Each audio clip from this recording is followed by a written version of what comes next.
If you're a podcast host, listen up, this one's for you. My name is Allie Jackson. I'm the host of Finding Mr. Height, a dating and relationship podcast that I've been doing for 4 years now, sharing my positive and practical approach to dating that's built on my own life experience. And I wanted to share another experience that I've had, my secret behind monetizing my show. It's called Red Circle, and I was just telling my colleague about how much I love their platform. With Red Circle, not only am I getting a seamless hosting experience, but I also love the support I receive in ad sales. It's not just typical ad sales either. It's targeted opportunities based on my show and my life. And the platform is super simple. You just set your preferences and Red Circle matches you with sponsors that align with your show. You can vet every opportunity and their platform gives you great analytics. More recently too, my Red Circle team has brought me opportunities outside of my podcast on social media to really augment the podcast partnerships, bring them full circle. I just can't recommend them enough. If you want to give it a try, go to redcircle.com to get your free trial. That's redcircle.com for a free trial.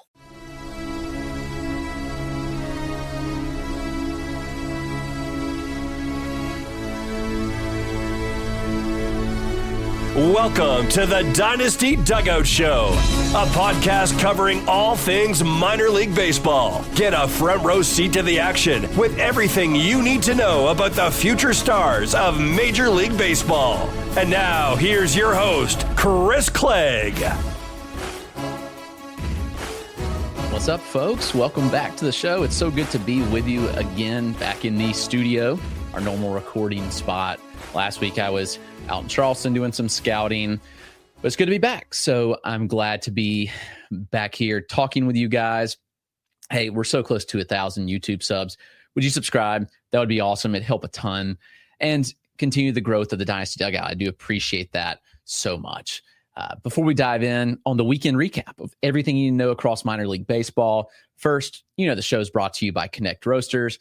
That's Ian Happ's coffee company. Connect Roasters has a wide variety of great coffee. They've got some new things going on. They've got some canned cold brews. They've got some awesome new blends, which is great. I just got a new shipment in. Awesome. Had some this morning.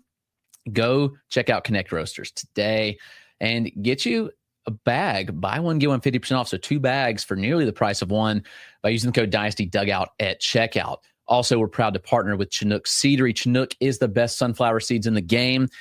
Chinook has a wide variety of flavors, sweet, salty, spicy, you name it.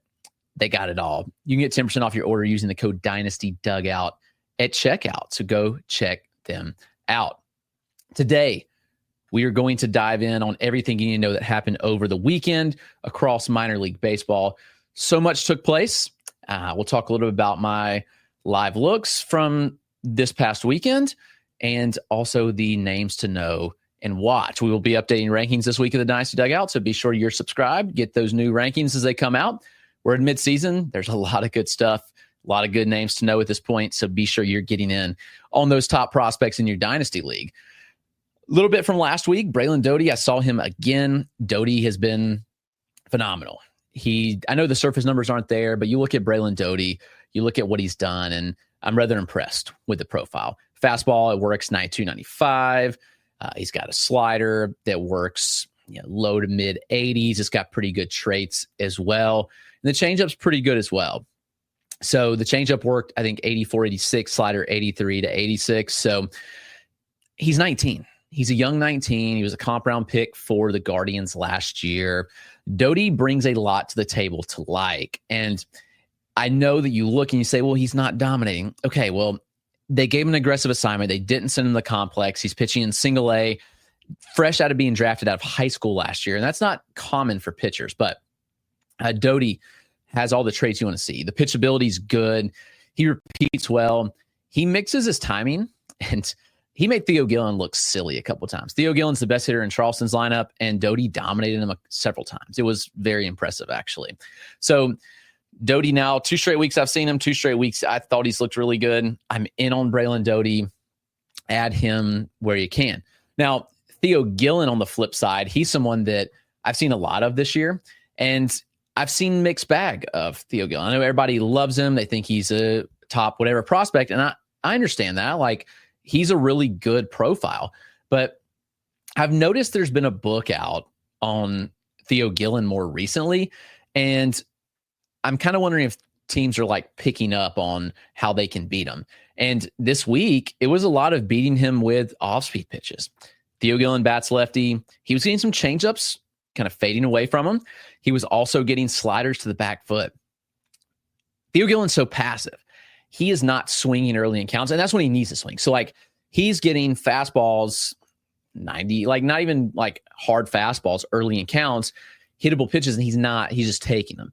Now, the approach is good. I can't argue the approach, but what we do need to look at is Theo Gillen's chase rate against breaking balls and off speed, especially when he gets deep into counts. 2-strike chase rate is a little higher, just given the fact that he's not swinging early, and that's hurting him.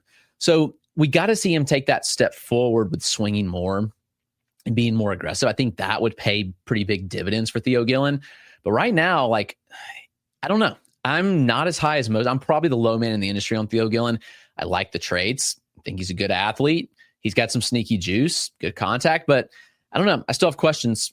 We'll see. He's young. He'll figure it out, but I'm not like top 30 on him or top 50 on him. So Theo Gillen of the Tampa Bay Rays, Charleston River Dogs. Braylon Guerrero was out of the lineup, unfortunately. He got hurt, hit the IL Tuesday. So I've seen Guerrero, but was looking forward to a full week from him. Didn't get to see that. I did get to see Welbyn Francisca. Welbyn didn't show a lot statistically. Like, if you look at the box scores from last week, like, I don't really keep up with the box scores or like what happens. So I'm just pretty sure like he didn't end up with a lot of hits last week. Yeah, I think he had like 2-3 hits for the week, all singles. But I did see a lot that I liked from Welbyn Francisca, where he's seeing the ball hard. It is interesting. I think there's a lot of grounders right now that are kind of affecting him. To the pull side, he's grounding out a lot. I did see good barrel control at times, though, where he was able to lift. He's kind of side spinning the ball when he does get good contact, and he like kind of slice at center field line outs. But I'll have to say, Welbyn's young. He just turned 19 last month. He's got some good traits. He runs well. I thought the hit tool was really good. Smooth at shortstop. He is smaller, but I think Welbyn's going to be pretty good. I'm not particularly worried about Welbyn Francisca right now. He's a dude that I am targeting. I think that he's a good buy right now. If you're looking at long-term prospect projection, so Welbyn Francisca of the Cleveland Guardians is definitely somebody to watch out for. So, yeah, those are kind of some guys. Trevor Harrison looked good again. Like, Harrison's hit or miss. The fastball's spotty from time to time, but overall, like, Harrison looked really good last week. I think that was probably his best start of the year. Maybe I have to go back and look at the box scores, but it was really good. I've seen him a couple times this year, and it was the best start I've seen from Trevor Harrison to this point. But yeah, let's talk some hitters that stood out from the weekend. So those are my live looks from last week. Hitters that stood out this weekend across the minor league landscape. Got Aidan Smith. And listen, if anybody needed a big weekend or a big resurgence, is Aidan Smith to rebuild his prospect stock. Aidan Smith has struggled this year. He's striking out a ton. Contact's not good, but he had a great weekend. He had 2 home runs on Sunday. That was awesome to see. He's really picked it up. He's missed some time, but over the last month, his last 18 games, slashing 271, 361, 557, 6 homers and 5 stolen bases over that span. So we have seen Aidan Smith really pick it up. Remember, Smith was traded in the Randy Arozarena deal.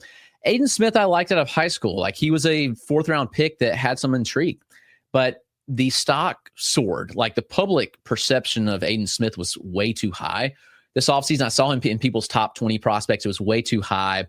I saw Aidan Smith last year with Charleston, seen him a lot with Bowling Green this year when they've been around this area. And he whiffs too much. He doesn't handle fastballs at the top of the zone well. And that's my concern. Like, he's missing on 92 up in the zone. What's it going to be like as he moves up and sees better fastballs? It is important to note that this kid is young. Aidan Smith's 20 years old. So he will figure it out. The tools are there. He's a great athlete. I mean, there's some sneaky power. He gets it in the air. He gets it to the pull side. Like, he does a lot of those things really well. And the athlete's premium. So I look at Smith. If he can clean up the contact, if he can figure out how to hit fastballs, the stock soars. But that is a significant hurdle to get over. And can he do it? We'll see. I'm not so sure yet. But that's Aidan Smith of the Tampa Bay Rays in High A. Talk about Bo Davidson. Bo Davidson might be a dude. I probably was too low on Bo.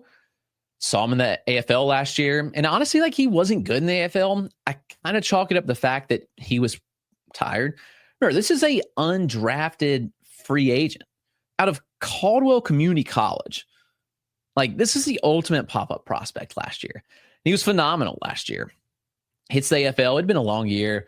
He probably didn't need to be in the AFL, but the Giants sent him anyway. And this year he's come back and been really, really good.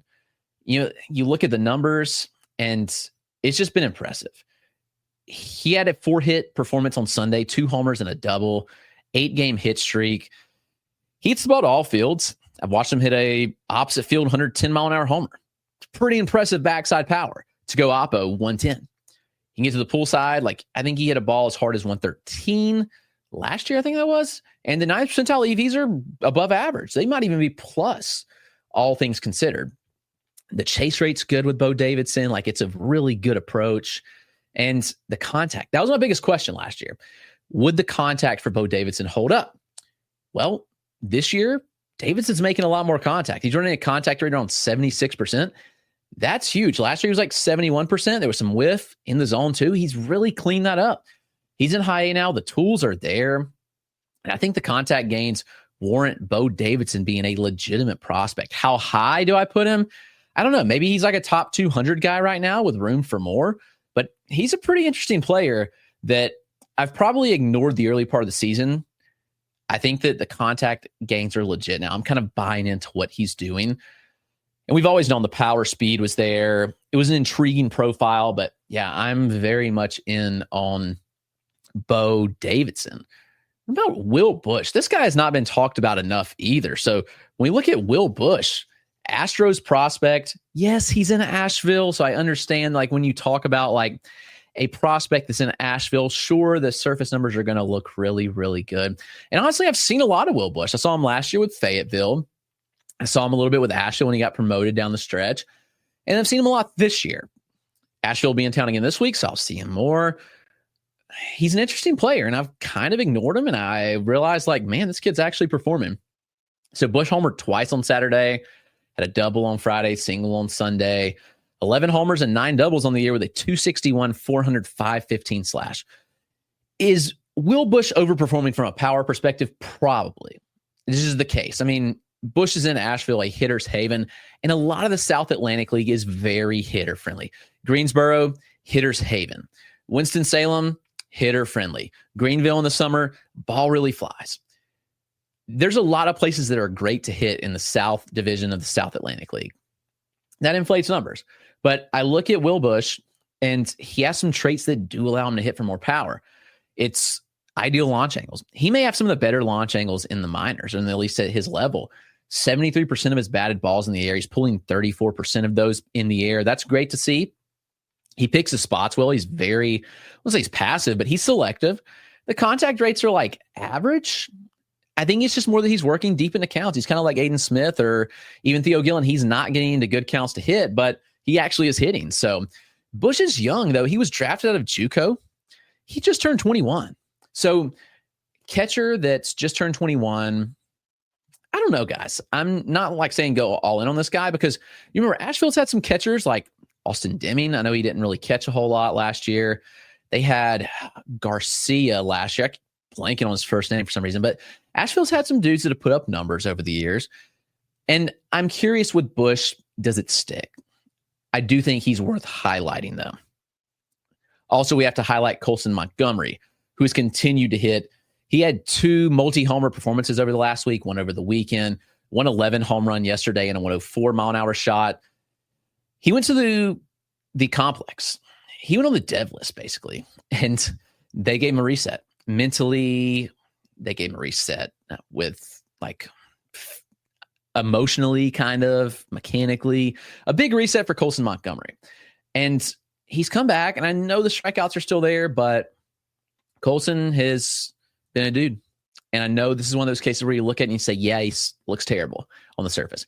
But under the hood, he has a 115.5-mile-an-hour max EV. He's got a 9th percentile EV of 108. The zone contact rate's 85%. I know the chase rate, tad high for AAA, 30%, but Colson still has traits that can make him a really good player. So I'm not out on Colson Montgomery by any means. I think we need to look at him and say, like, this kid could still be really, really good. And I'm still excited about what he could bring to the table. So could we see him soon?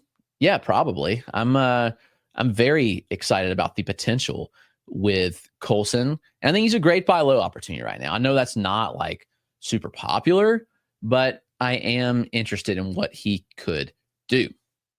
All right, let's take a quick break and we'll get back with some pitchers. All right, let's talk the standout pitchers from the weekend, starting with Caminiti. He's young, guys. He's 18. He reclassified. Last year, he was supposed to be part of this summer's draft, and Caminiti reclassed. He won't turn 19 until August. So he's one of the younger players from last year's draft cycle. The Braves popped him in the first round. He was hurt to start the year. He appears fine, guys, because the stuff looks better than ever. The results are there.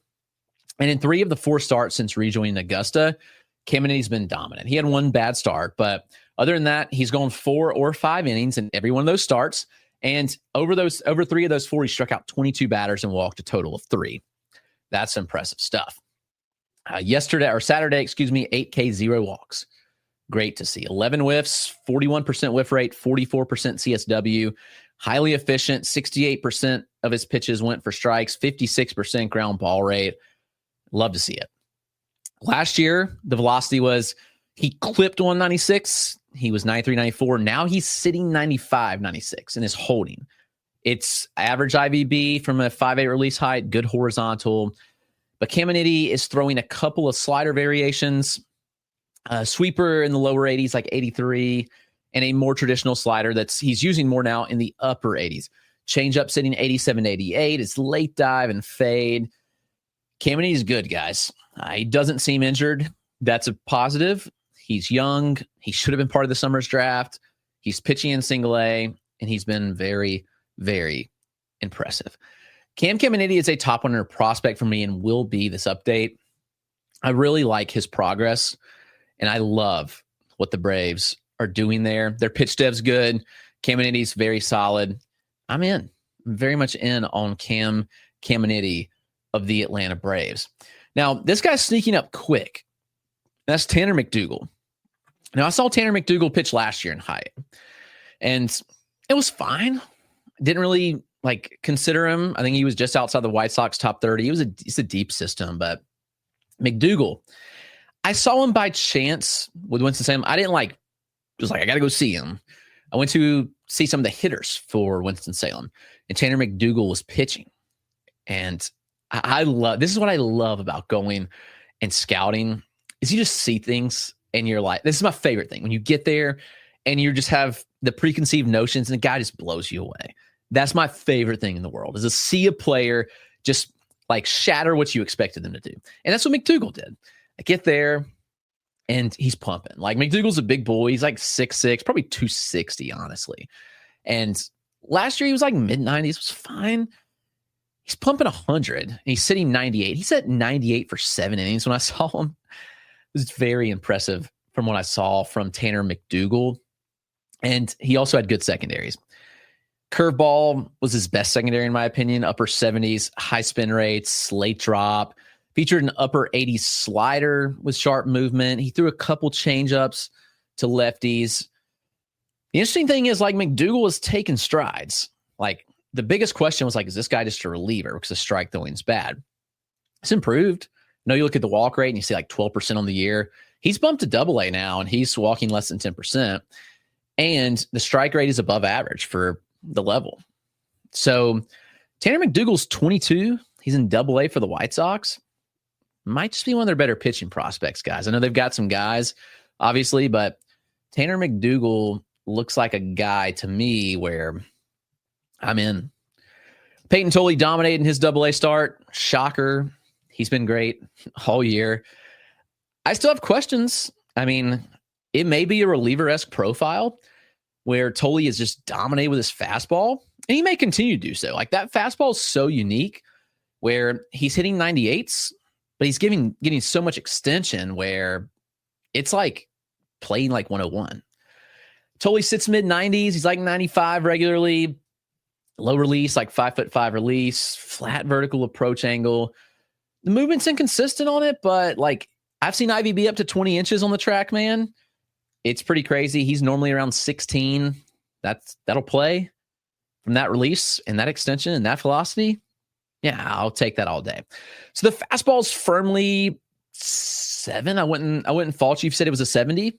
Honestly, from the left side with all those traits, it's dominant. The slider, he throws the slider and it's like 2 variations. Sweeper with longer horizontals, 83, 84.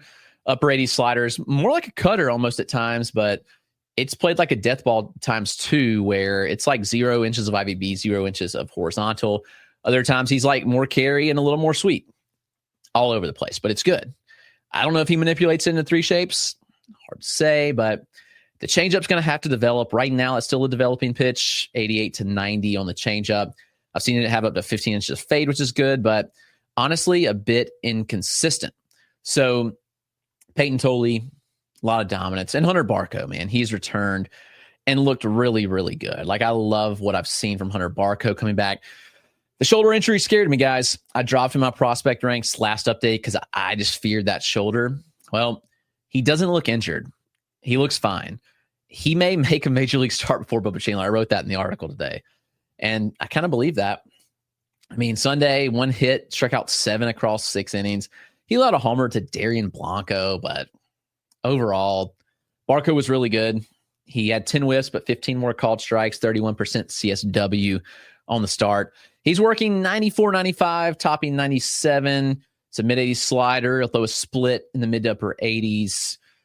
He's got kind of 2 slider variations. I don't know. Barco, left-handed arm. The Pirates kind of need that. Like, yes, Chandler could be elite. We haven't seen that recently, but Barco is one where I look at it and I'm like, yeah, this kid might be really special. And yeah, he probably needs to be in my top 100. Like, I get he's 24, he's in triple, but I like what Barco brings to the table. He'll pitch in Pittsburgh pretty soon. So that's going to do it, guys. Thanks for tuning in. I hope you enjoyed. Subscribe if you did to the favorite podcast platform. YouTube, it would be great. Let's get to 1,000 YouTube subs by the All-Star break. I would very much appreciate it. I'll be bringing you coverage from the Futures game and the draft as well. So I'm excited about what's to come. Thanks for tuning in, and see you guys tomorrow.